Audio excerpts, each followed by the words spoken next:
Oi, tudo bem? Que bom ter você aqui com a gente mais uma vez para estudar mais um tema desta lição. Olha que lição, hein? Nós já exploramos muitas coisas dessa lição de Isaías, o consolo é para o povo de Deus, lição 1, lição 2.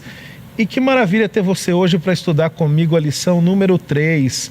Daqui a pouco eu vou apresentar os nossos convidados, mas eu queria te lembrar de você seguir, de você se inscrever, na verdade, nas nossas redes sociais, Facebook, Instagram e aqui no YouTube. Aqui no YouTube é importante não só se inscrever, mas também você ativar as notificações, clica no sininho para que você sempre seja avisado sobre os vídeos nossos que estão entrando no ar. Lembrando que você já está se acostumando nesse novo formato. O nosso vídeo tem entrado no ar, o vídeo da Escola Sabatina, da lição da Escola Sabatina, sempre nos sábados às 20 horas, às 8 da noite. O vídeo da lição que vai ser estudada durante aquela semana. E aí você pode assisti-lo no sábado à noite, domingo, segunda, o dia que você quiser. Você tem uma semana para se preparar aí, estudar com a gente, para chegar afiado na igreja, tá bom? E lembrando que aqui no canal da Igreja do UNASP, na sexta-feira, um dia antes da lição, do encontro na igreja, você tem o vídeo do pastor Hernani Júnior, estudando com o pastor Hernani, um resumo especial às 6 da tarde, na hora do pôr do sol, tá bom? Então fica com a gente, vamos aqui para mais um estudo, o tema de número 3, Isaías, consolo de Deus para o meu povo. E hoje vamos estudar o tema 3, quando nosso mundo desmorona. Mas antes eu quero apresentar os nossos convidados, como você já está habituado. E eu tenho 2 convidados que já são conhecidos de vocês. Lá na minha esquerda, extrema esquerda, está o pastor, o professor Fábio Augusto Darius. Tudo bem, pastor? Seja bem-vindo. Tudo ótimo, obrigado. É um prazer estar aqui com você novamente. Só relembrando, o pastor Fábio esteve conosco na lição número 13 da temporada passada e hoje ele retorna para falar um pouco sobre Isaías.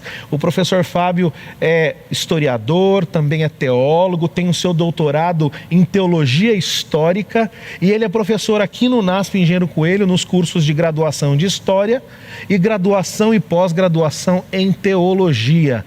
Professor, pastor Fábio, seja bem-vindo mais uma vez. E eu trouxe de volta aqui, atendendo a alguns pedidos, o pastor Sérgio Monteiro. Pastor Sérgio, seja bem-vindo mais uma vez. Muito obrigado, pastor Júlio, um prazer, pastor Fábio. Eu tenho certeza que os pedidos foram da minha esposa. Deve absoluta ter sido. Certeza. A maioria deles, Quase todos, tenho certeza. Mas só lembrando então para você que nos assiste também, o pastor Sérgio Monteiro, ele também tem a sua graduação em teologia, o seu mestrado em teologia bíblica aqui pelo Seminário Adventista e hoje ele cursa o seu doutorado numa universidade da Holanda em Bíblia Hebraica. E o pastor Sérgio, ele trabalha como capelão na Escola do Pensar, na cidade de São Paulo. Ele também é um dos pastores da comunidade judaica e pastor do Centro de Estudos Judaicos Fyodor Meyer, no estado de São Paulo, em São Paulo, na capital, Pastor Sérgio, que prazer ter você de novo, tá bom? Sempre um prazer, sempre um prazer. Então, vamos começar com uma oração, pastor Fábio? Você pode dirigir uma oração para que a gente, nesse momento, introduza o tema? Oremos. Senhor bom Deus, querido, amado Pai, obrigado pelo privilégio que recebemos ao estar aqui agora com as Bíblias abertas, com as lições, comentando este maravilhoso tema de Isaías. Que o Senhor possa estar com cada um que nos assiste, que cada um possa conhecer cada vez mais e melhor de Ti e que falemos aqui as Tuas palavras, sempre inspirados por Ti. Seja conosco hoje e sempre, em nome e por amor a Cristo Jesus. Amém. Amém. E para começar então, eu quero convidar você a ler comigo o verso para memorizar. Ele vai aparecer aí na sua tela. Ele está no livro de Isaías, no capítulo 7, verso 9. Acompanhe na sua Bíblia, acompanhe na sua tela. Isaías, capítulo 7, verso 9, diz assim: se vocês não crerem, certamente não permanecerão. A lição dessa semana veio apresentando a história de um rei, o rei Acaz. E existem alguns detalhes muito interessantes neste tema, quando o nosso mundo desmorona, que certamente trarão lições importantes para a nossa vida. E pastor Sérgio, começando com você aqui agora, No início aqui da nossa lição da Escola Sabatina, o Dr. Roy Gaine, que é o autor dessa lição, aliás, só relembrando, se você quiser, existe um livro chamado O Livro de Isaías, você pode adquiri-lo como leitura adicional, também é do mesmo autor da lição, você pode adquiri-lo no site cpb.com.br ou na livraria aqui do UNASP Campus Engenheiro Coelho. E se você acompanhar o site da CPB, a lição dos adultos, você verá lá os comentários deste trimestre. Todos os comentários são do pastor Sérgio Monteiro, que escreveu a convite da CPB. Mas, pastor Sérgio, aqui o autor veio falando bem no finalzinho da introdução de sábado, que nós vamos falar aqui durante essa semana de um rei que teve dificuldades em saber em quem podia confiar. E ali no domingo, no primeiro dia da semana, vem apresentando a história de Isaías capítulo 7, versos 1 a 9, que aliás tem algumas coisas polêmicas que nós vamos debater daqui a pouco, né? É aqui que é apresentado aquele texto, o Senhor mesmo vos dará um sinal, mas nós vamos chegar lá. Mas a primeira pergunta que eu faço para você me diga, por gentileza, qual era a dificuldade que estava enfrentando o rei Acaz, que é descrita aqui em Isaías 7, de 1 a 9. E uma segunda pergunta qual foi a solução que Deus apresentou para Acaz dentro desse contexto que ele enfrentava de problema? E se Acaz tomou a decisão de acordo com a vontade de Deus ou não? Explane para nós um pouco. Olha, antes de mais nada, realmente é um prazer poder estudar essa lição, porque Isaías é um livro fantástico. Isaías, ele tem um espectro de conhecimento muito grande, o livro. Eu não sei se Isaías também conhecia tanto assim, mas eu sei que ele conhecia muito de Deus e passou a conhecer bastante aqui. O título da lição de domingo é Perigo Vindo do Norte. Havia uma confederação chamada Sírio-Efraimita, né? Dois reis ali, os reis, aqui a lição nos fala dos reis de Peca e Rezim, né? Da Síria e de Israel, que resolveram batalhar contra Judá. O que me chama a atenção são três os temas básicos que temos no livro, no capítulo 7. Mas esse é o primário, é um dos grandes contextualizadores da profecia que nós vamos estudar posteriormente. O grande problema, na verdade, é que o período do século 8, ali, final do século 9, dinastia dividida, e o final do século 8, meados do século 8º e 7º séculos antes de Cristo, antes da Era Comum, você vai encontrar uma característica interessante da teologia e da autoidentificação de Israel. Eles não criam mais em Deus praticamente. Eles estavam temerosos em decorrência da situação que existia. Constantemente eles viam reis invadindo, Deus falando que não iria falar mais com eles, profetas vindo dizer que eles estavam errados. Então, todos os momentos, e você vai encontrar isso em 2 Reis 16 e todo o livro de Reis, você vai encontrar um andar para frente com um passo e voltar 10 passos. E esse cochear, que até o profeta Jeremias vai utilizar essa mesma expressão, mas esse cochear fazia com que eles tivessem sua fé abalada constantemente. Esse é o que eu identifico como sendo o problema interno de Israel, no período de Acaz. Você vai encontrar essa mesma situação ainda no período de Uzias e também até Ezequias. E principalmente até o período da reforma religiosa de Josias, você ainda tem esse caminhar com um pé e voltar com 5. Esse era o problema de Acaz. Acaz, ele tinha todas, e aí é uma lição espiritual para nós. Ele tinha absolutamente todas as razões para não crer. Todas as razões. Ele via Deus se afastando, aparentemente Deus estava em silêncio, e é interessante porque você tem a figura profética, você tem os grandes profetas daquele tempo, mas ele vê Deus não respondendo, ele vê a dinastia do reino davídico sendo dividida, claro que ele não vê, mas ele sente ele ainda é resultado disso. Ele vê Israel do norte se afastando do sul, ele vê a apostasia de Israel, e ele mesmo é um apóstata. Então, no final das contas, estava tudo errado. Todo mundo no mesmo barco da apostasia. Exato, da apostasia. Com isso, ele olha e diz: o Deus de Davi não está mais com Israel, não está mais com Judá. Então a teologia, a autoidentificação agora do povo de Judá não é mais a identidade de um povo unido sob a bandeira e o estandarte de Deus. Tanto assim que o reino do norte passa a ser o reino antagônico ao reino do sul. E nesse momento então você tem o fator externo. Qual é o fator externo? eles têm uma confederação de reis, né, liderados pelo rei de Damasco e o rei de Israel, para confrontar o rei de Judá, para invadi-los, para conquistá-los. Primeiro eles queriam forçá-lo a entrar em uma guerra contra Tiglat-Pileser, né, que era fadada a acabar. Era pedir para brigar com os Estados Unidos hoje, né? Exatamente. E aí confiando em quem? No Egito.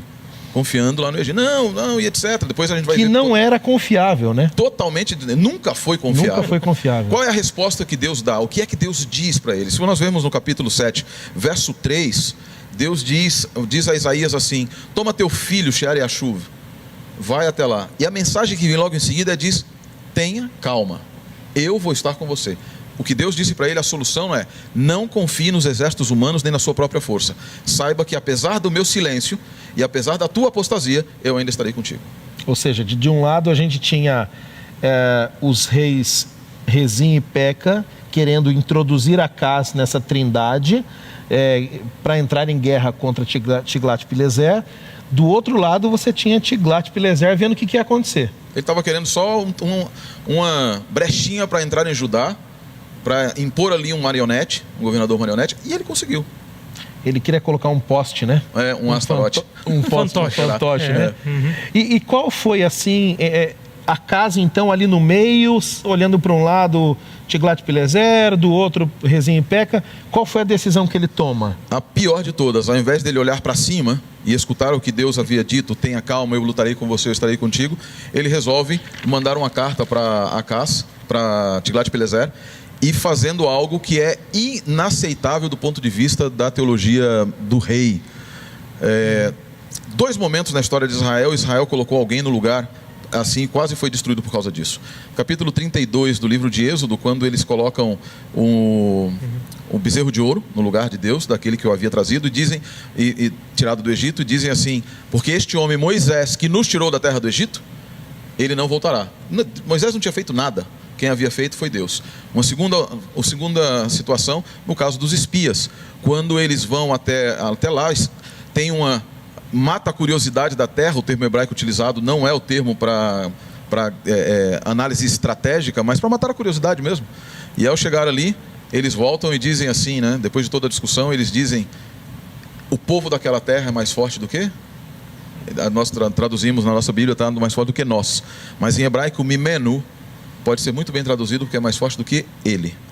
Eles colocaram o povo um obstáculo intransponível para o Deus que era imparável. E agora Acaz faz a mesma coisa. No lugar de dizer: Deus, eu confio em ti como meu pai, ele diz para Tiglat-Pileser: vem me ajudar, eu sou teu filho. Já conhecendo o coração... Quer complementar, professor Fábio? Fica à vontade. Olha, eu achei uma explicação fantástica, profunda e sintética, né? Porque é muito breve, em poucos minutos.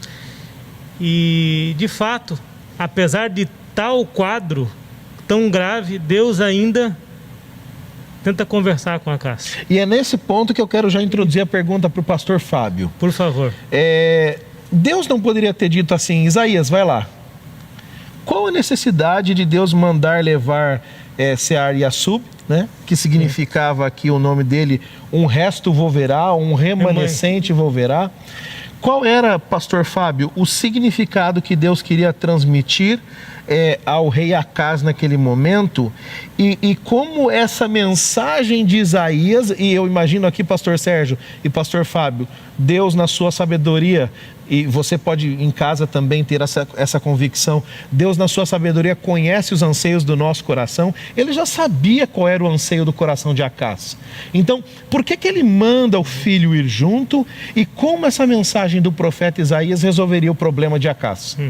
Sabe que essa história se deu há 25, 26 séculos atrás. E ainda nos faz refletir, ainda nos ensina.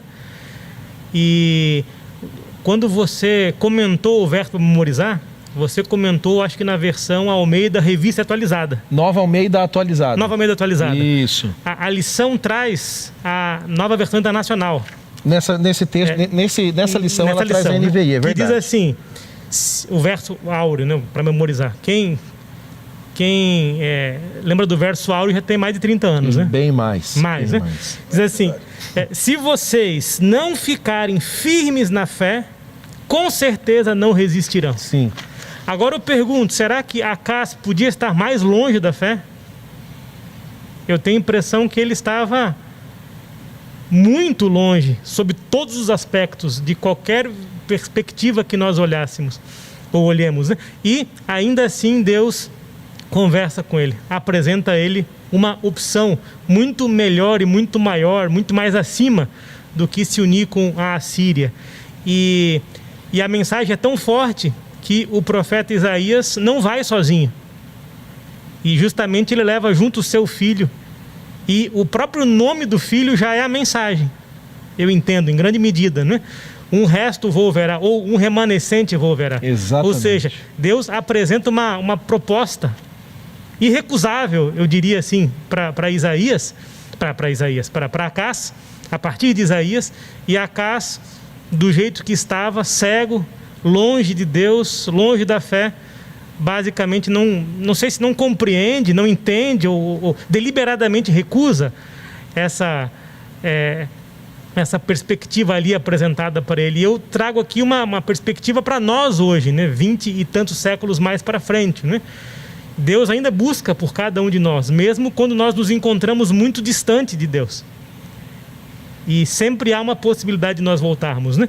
Mas o fato é que a proposta não foi aceita, e Acás aparentemente dá uma de piedoso, não é? Pelo que eu entendo, olha, não devo tentá-lo, né? E na verdade, lendo melhor o texto bíblico e eventualmente com algum comentário, nós entendemos que na verdade ele estava afastado por demais de Deus. E na verdade, esse não querer atrapalhar de Deus por parte de Acás não fazia o menor sentido, porque Deus estava se colocando à disposição de Acás, para que tão somente Acás fizesse uso da proposta que Deus havia colocado, e ele recusa isso. E ainda assim Deus, misericordioso, faz aquela promessa maravilhosa que nós veremos adiante, eu imagino, né? Eu achei interessante que a lição coloca, e era algo que eu estava pensando justamente, né? Sempre que eu vejo o nome do filho de Isaías, Shear-Yashuv, eu me recordo da dissertação de doutorado do Dr. Hazel, que falava sobre o conceito do remanescente na Bíblia, desde Gênesis até Isaías. E ele termina ali, em Isaías, porque senão ele não teria terminado de escrever a dissertação. E o final, uma das coisas que ele colocava, e o Dr. Gainer repete aqui, é que o nome do filho de Isaías, um resto voltará, poderia ser bem traduzido também como o remanescente se arrependerá. Olha. Né? O remanescente se arrependerá. Que é o verbo shuv no hebraico. Shuv, exatamente. Voltar, arrepender-se. E eu me lembro das aulas. Olha, tá bem de hebraico. Depois fazer uma provinha para ver se está bom de hebraico. E o Yashuv seria o futuro, né? O imperfeito, o jussivo, o hortativo. Eu imagino aqui que o nome expressava, nesse sentido, não apenas uma certeza física futura, da volta futura, mas o desejo de Deus, e aí é o jussivo, de que eles se arrependessem, de que o povo se arrependesse.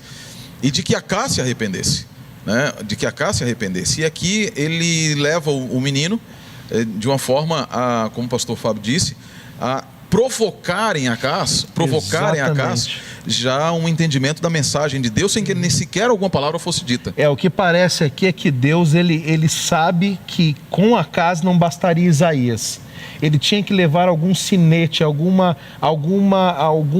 tipo de amuleto, alguma lembrança que fizesse Acás cair em si. E quando ele olhasse para aquele menino, só o nome dele já seria exatamente.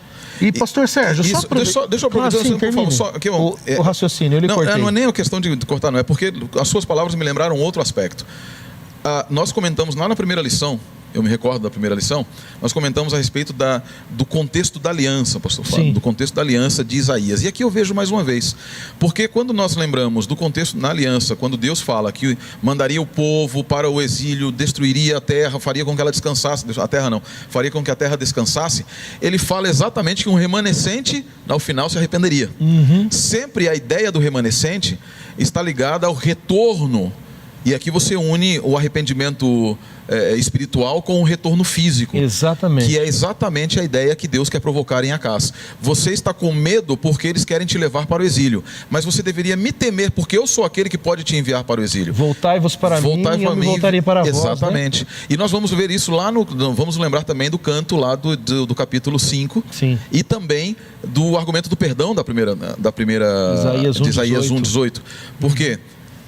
Ao provocar o arrependimento, e nós vamos ver isso também, nós vimos, na verdade, no capítulo 6, no chamado de Isaías, ao se encontrar, ao propor um encontro, não quero usar aqui a teologia do encontro, né, mas ao propor um encontro, que é sempre proposta divina, Deus busca que o homem se encante, se aterrorize e se arrependa, e aí retorne. Já nesse contexto, pastor Sérgio, a segunda pergunta que eu faço para você, a gente entrando aqui, e você que nos assiste em casa, perceba, Deus, Ele sempre fará o máximo que Ele puder para trazer os seus filhos para próximo dEle. Foi o que Ele fez com Acás.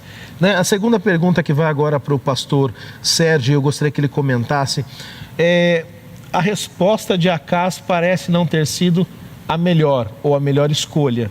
E aí a lição até comenta que à primeira vista, ela pareceu piedosa, respeitosa, mas o autor da lição comenta que essa proposta que Acás recebe de Deus através de Isaías, pede um sinal, seja lá em cima nos céus ou debaixo na terra. Foi talvez uma das maiores propostas já feitas ao ser humano.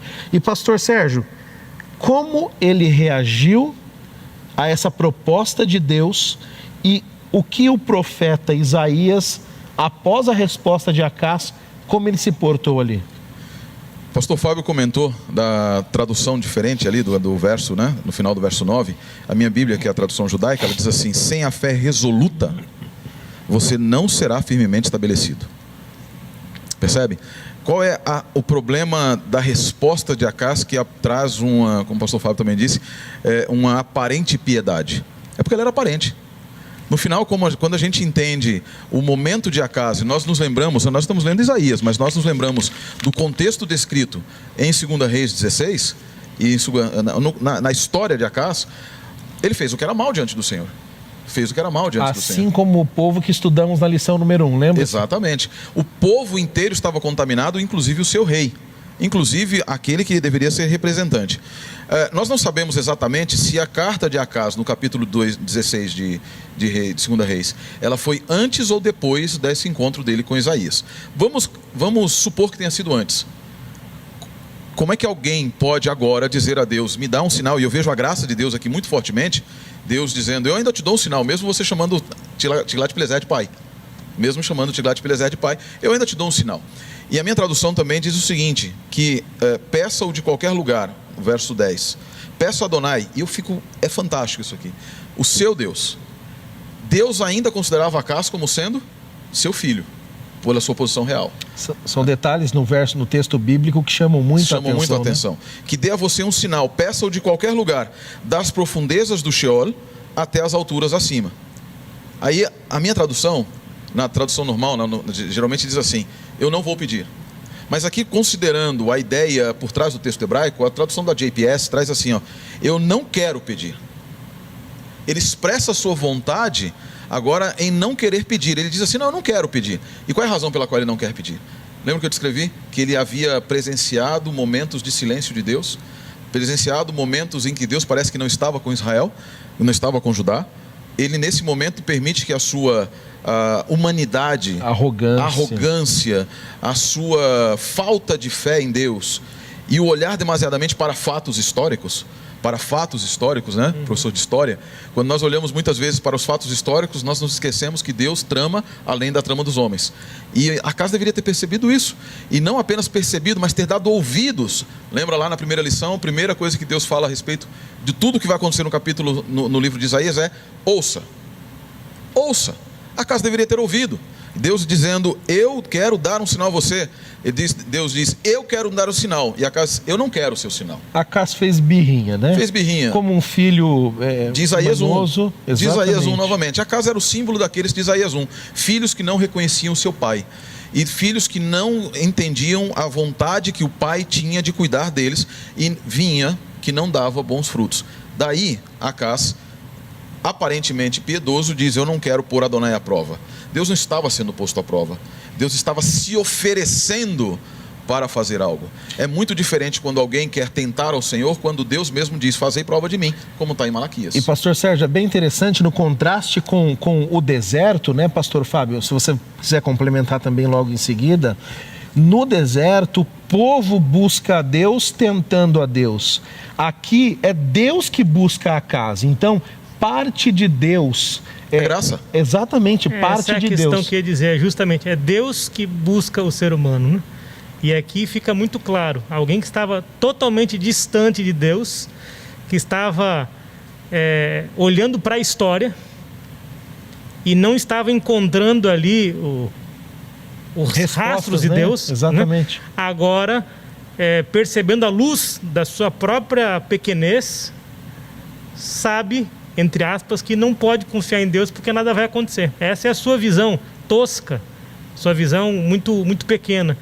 E Deus, acima de tudo isso, diz, olha, por que você não dá uma chance? Né? A graça, né? Você usou um exemplo muito interessante, me veio agora uma ilustração à mente. De vez em quando eu tenho boas ideias de ilustrações, viu, pastor Sérgio, pastor Fábio? Coloca num livro, por favor. Vamos colocar, né? Eu imaginei agora como se, você falou dos rastros de Deus. Sim. Muitas vezes, dependendo do terreno, onde tem pegadas, a areia, o vento batem e eles ocultam aquelas pegadas. E às vezes um arqueólogo vem e encontra. Então, às vezes o pecado, a areia do pecado, ela realmente encobre os rastros de Deus, mas você precisa procurar mais detalhadamente. E foi exatamente o que Acas não fez. Mas, pastor, você faltou dizer qual foi a resposta de Isaías. Antes só dela, eu gosto muito de uma expressão de Dietrich Bonhoeffer. Bonhoeffer, ele dizia o seguinte... Mais um alemão, hein? Mais um alemão. Aqui é tremendo. O pastor Fábio está até com a Bíblia ali, do Martinho Lutero, né? Bíblia boa.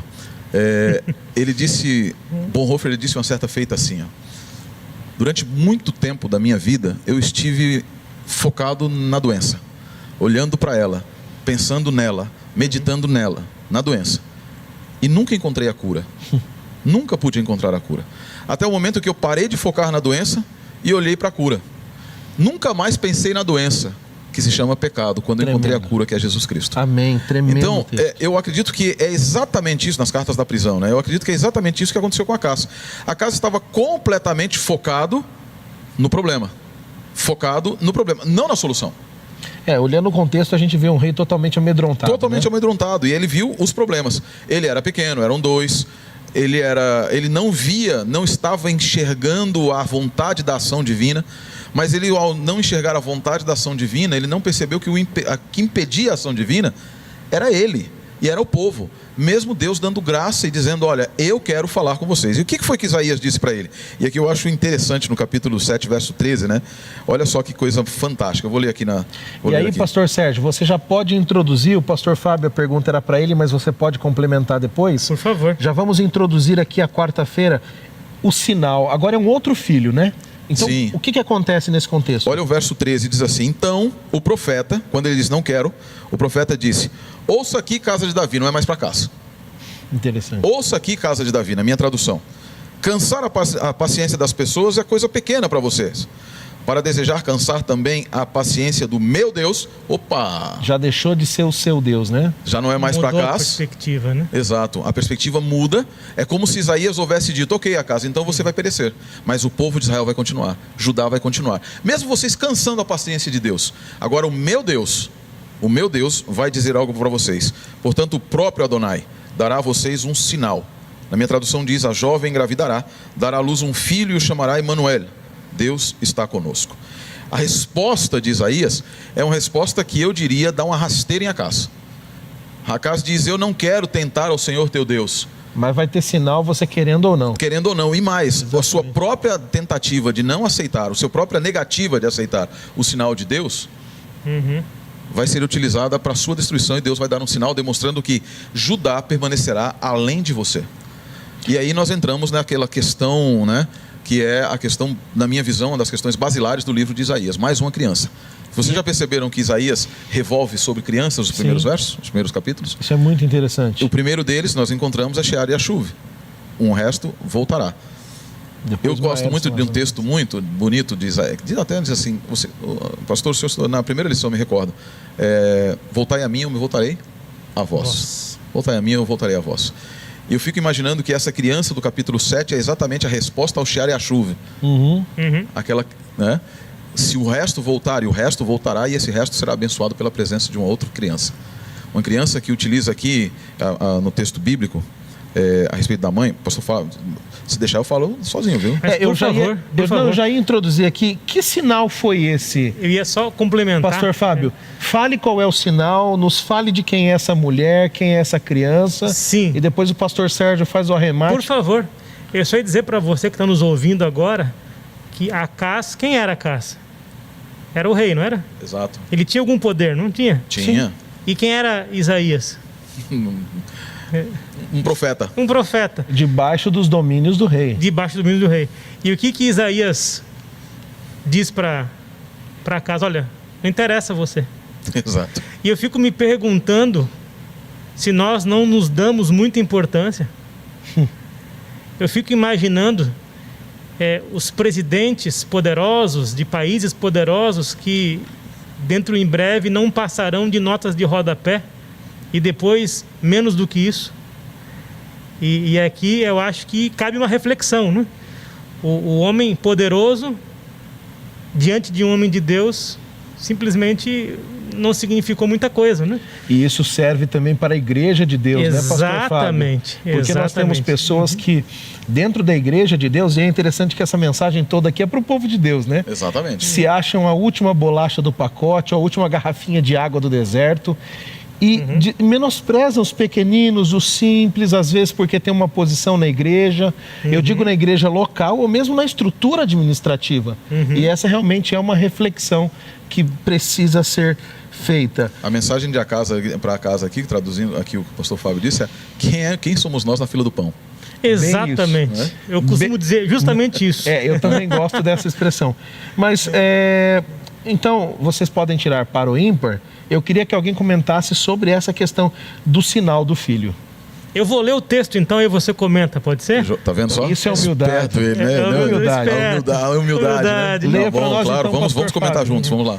Até porque você leu a sua boa versão e aqui eu tenho praticamente a mesma coisa. Leia para nós, com algumas então. palavras que se distinguem, né? No verso 13, diz assim, estou falando do capítulo 7, né?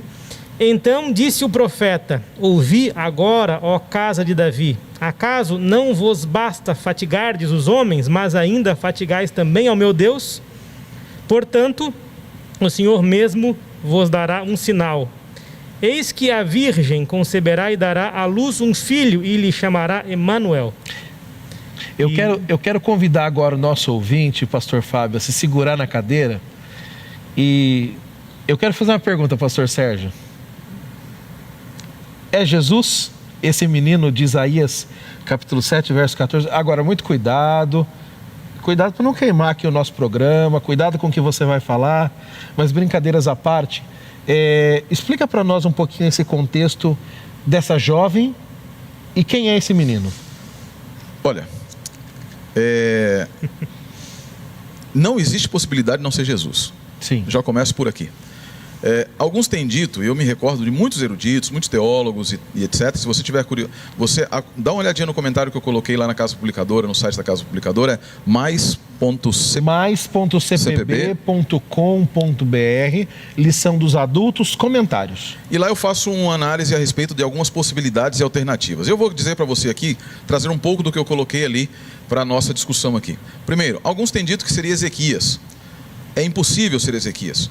Rashi, comentarista judeu do século XI, aproximadamente século XI, e vários outros eruditos, como Ernest Young e outros, eles dizem o seguinte: nessa época, de acordo com a cronologia de Reis, Ezequias já tinha 9 anos. Ele já tinha 9 anos. Então descarta-se Ezequias. Já distinguiu o bem e o mal, né? Exatamente. Já tinha distinguido o bem e o mal. Segundo ponto, será que é possível nós identificarmos em algum evento da história de Israel próximo que seria alguma virgem dando à luz? Opa, peraí, pastor, então, mas o texto de jovem, não diz virgem. Não necessariamente. Eu sei que muitos têm a ideia de que o termo alma, escrito aqui, que aparece aqui no hebraico, ele não significa virgem, que seria o termo hebraico betulá, mas eu discordo frontalmente dessa proposta, seguindo aqui a posição de um erudito judeu chamado Cyrus Gordon, que escreveu uma nota curtinha na Oxford Journal em 1957, mostrando que na literatura ugarítica as duas palavras são utilizadas como sendo sinônimas. Em Joel 1, nós encontramos, em Joel 1, 10 a 18, nós encontramos uma betulá chorando pelo seu Baal, que é a palavra para marido. Como é que ela pode, uma betulá, chorar pelo seu marido? A palavra alma aparece 9 vezes entre singular e plural, tirando uma, que é um epíteto no Salmo. É dessas todas as vezes, em nenhum lugar ela pode ser indiscutivelmente associada a uma mulher que não seja virgem. E eu te chamo a atenção para 2 casos em que a palavra alma aparece, que para mim são, naquela leitura intertextual que nós aprendemos aqui na faculdade, com o pastor Siqueira e com outros, com o pastor Edson e etc., close reading.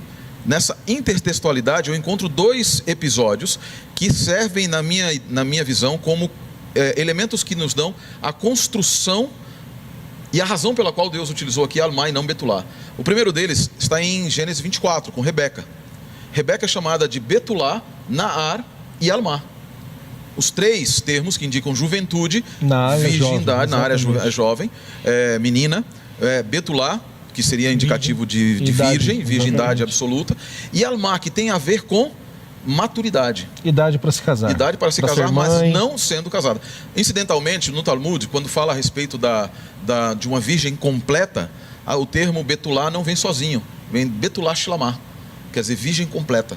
Então, betulá sozinho não serve para indicar virgindade, porque eles são termos que se tocam, são quase sinônimos, não são glossálicos.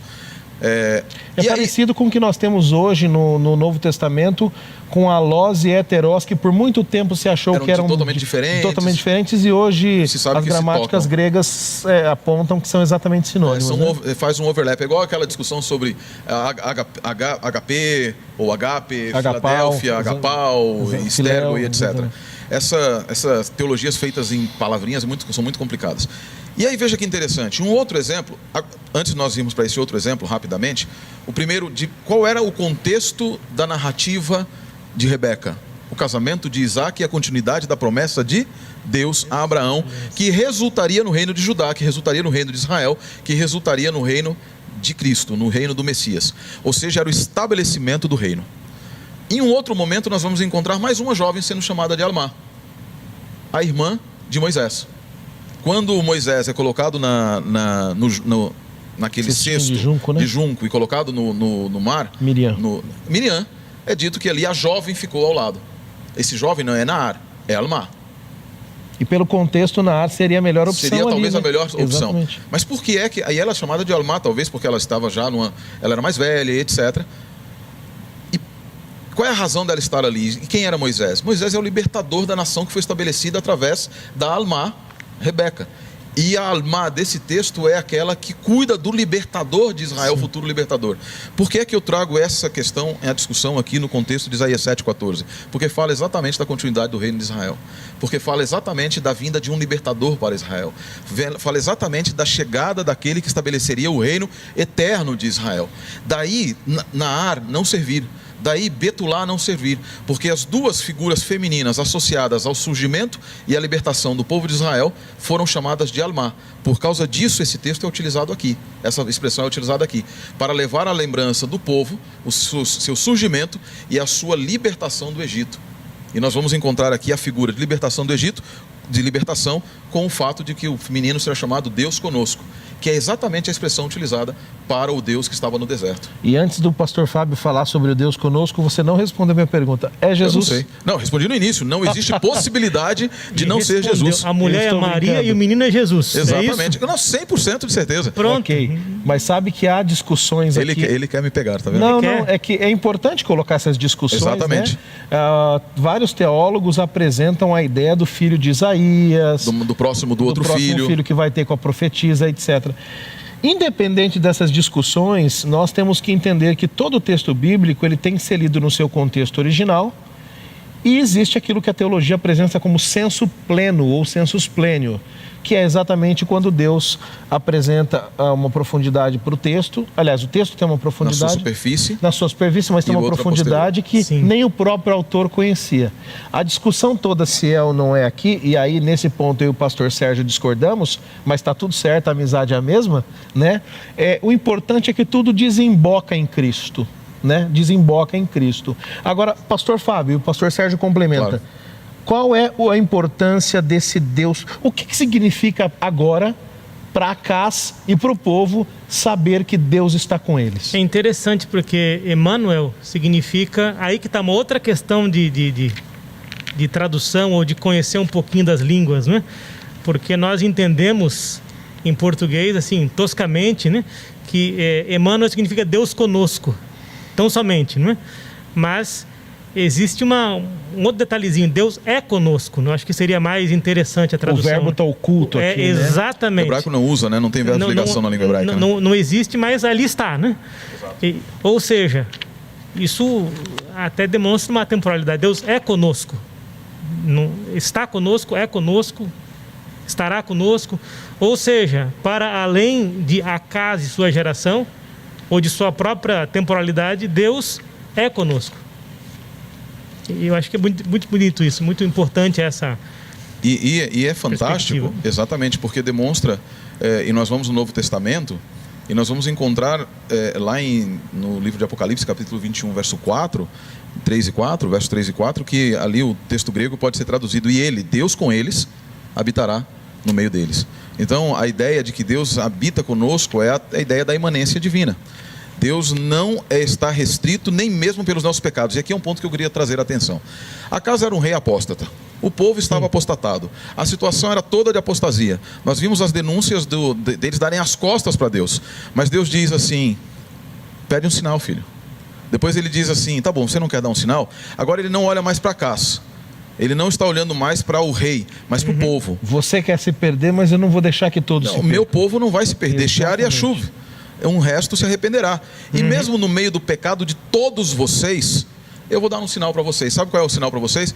Eu continuo com vocês. Eu gostei do Deus está, ou Deus é a ideia lá do tetragrama, né? Eu sou aquele que serei, lá no hebraico, né? Eu sempre fui aquele que serei.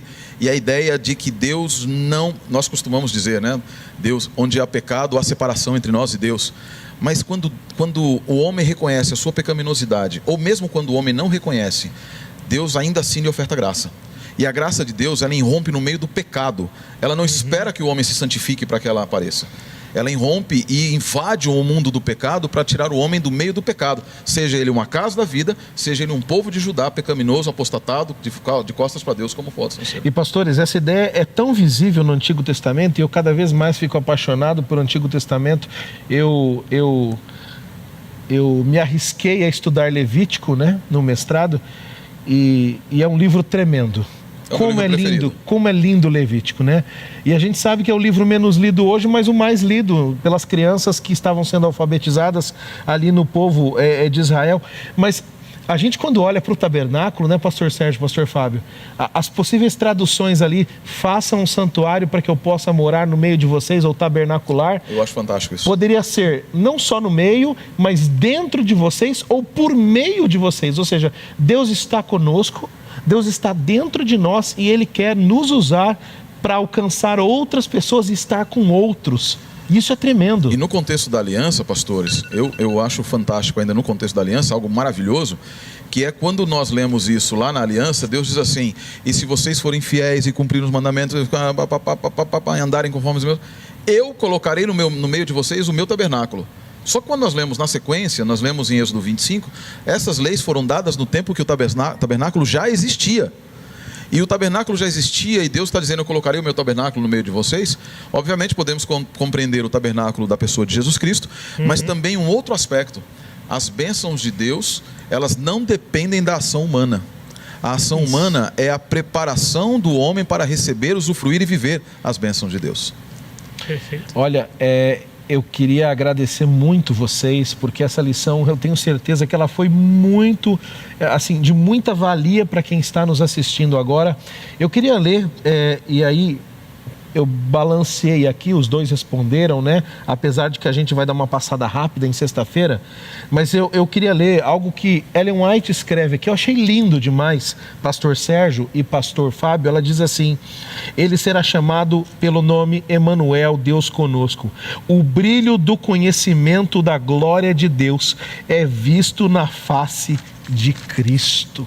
Então, o pastor Siqueira pregou alguns sábados atrás, né? A glória de Deus é visto na face de Cristo. Eu gosto muito de uma música do cantor Mark Lowry, que ele canta Mary Did You Know, que você já deve ter ouvido, e ele Natalina, canta, né? Natalina, né? Isso, Natalina, Mary Did You Know, ou Como Imaginar, em português, pelo Trio Meirelles gravado. E ele diz assim: Maria, você sabia que quando você beija a face do seu filho, você está beijando a face de Deus? Você pode imaginar, Maria, que esse menino que você está carregando no colo, um dia vai carregar você. Ele vai fazer o cego ver, o mudo falar, o surdo ouvir, né? Ele é aquele que andou onde anjos andaram. E ele é o legislador das nações. Nossa, pastor Sérgio, eu fico emocionado quando eu leio Isaías, e esse capítulo 7, ele é tremendo, né? E eu agradeço vocês demais pelo privilégio de ter tido vocês aqui hoje. Eu queria encerrar, mas não antes de permitir que em 1 ou 2 minutos vocês pudessem dar as palavras finais, e já fica aqui o convite para retornarem do meio ou mais para o final da lição. Nós vamos marcar, tá bom? Começando pelo pastor Fábio, fique à vontade, depois o pastor Sérgio. E para você que está nos escutando, enquanto eles se preparam aqui, como é lindo saber que Cristo realmente, ele nasceu como um bebê. Isaías 9 também apresenta isso claramente, mas ele nasceu no nosso coração, e passamos há poucas semanas pelo Natal. Que bom é saber que Deus, ele está e ele é conosco. Pastor Fábio. Olha, eu queria dizer que estamos apenas na terceira lição, né? Apenas na terceira lição. São 13 lições, e na terceira lição, tanto conhecimento, tanta descoberta. E a minha dica para você é muito simples: adquira a sua lição, consiga a sua lição, leia o livro de Isaías, compreenda cada vez mais e melhor a vontade de Deus, e saiba que Deus está com você. Deus é conosco. Deus não nos abandonou. Assim como deu todas as chances para Acaz, que era o pior dos piores no contexto que a gente viu aqui, bem colocado. Então, meu amigo, é um apelo mesmo aqui para você, né? O livro de Isaías é muito bonito, é uma das grandes pérolas da literatura, acho que mundial, independente Sim. da língua, do contexto. O texto de Isaías é maravilhoso em muitos aspectos. Não apenas a mensagem, que é maravilhosa, mas a forma como ele foi escrito, porque tudo leva à mensagem, obviamente, né? E entenda que é basicamente Deus falando com você, Deus buscando a você. E neste ano que começa complexo, ainda com o vírus aqui e acolá, saiba que Ele ouve você, Amém. Que Ele está com você e que Ele ama você. Amém. Eis a minha mensagem para você hoje. Obrigado, pastor Fábio. Pastor Sérgio. Mais uma vez, obrigado, pastor Júlio. Obrigado pela companhia, pastor Fábio.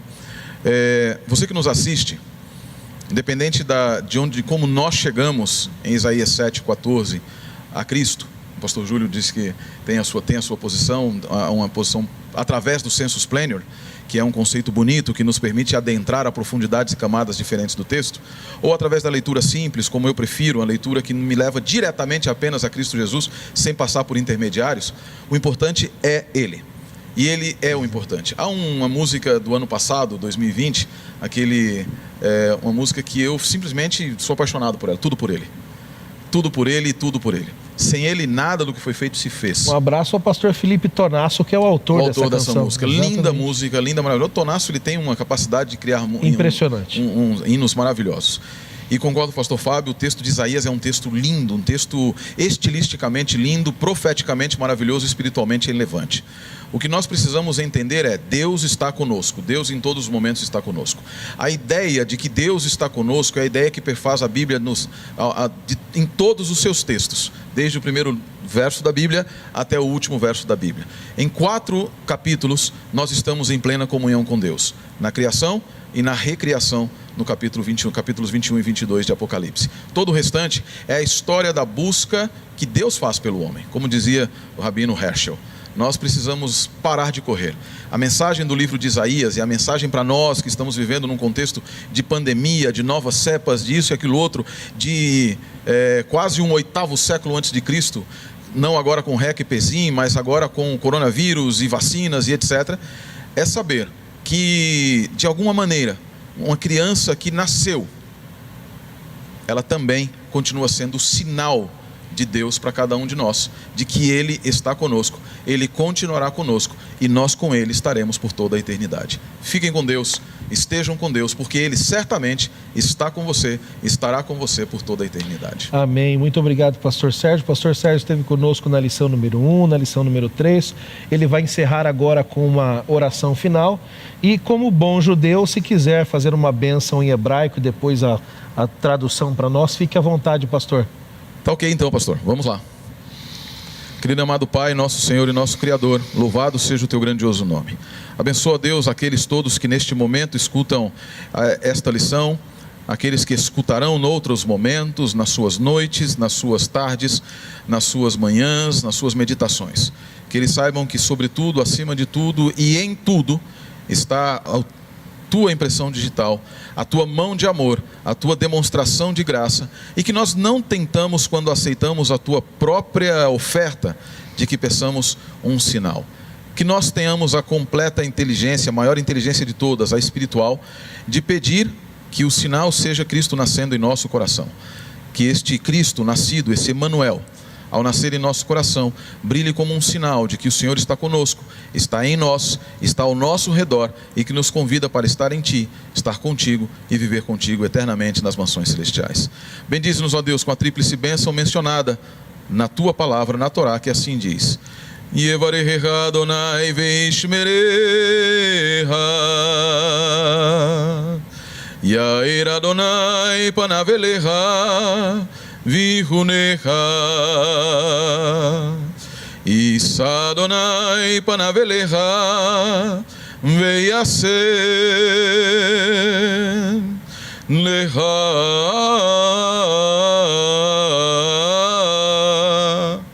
shalom. Que o Eterno te abençoe e te guarde. O Eterno faça resplandecer o seu rosto sobre ti e tenha misericórdia de ti. O Eterno para ti erga o rosto e te dê a paz, em nome do Messias Emanuel, Jesus, o nosso Salvador. Amém, Senhor. Amém.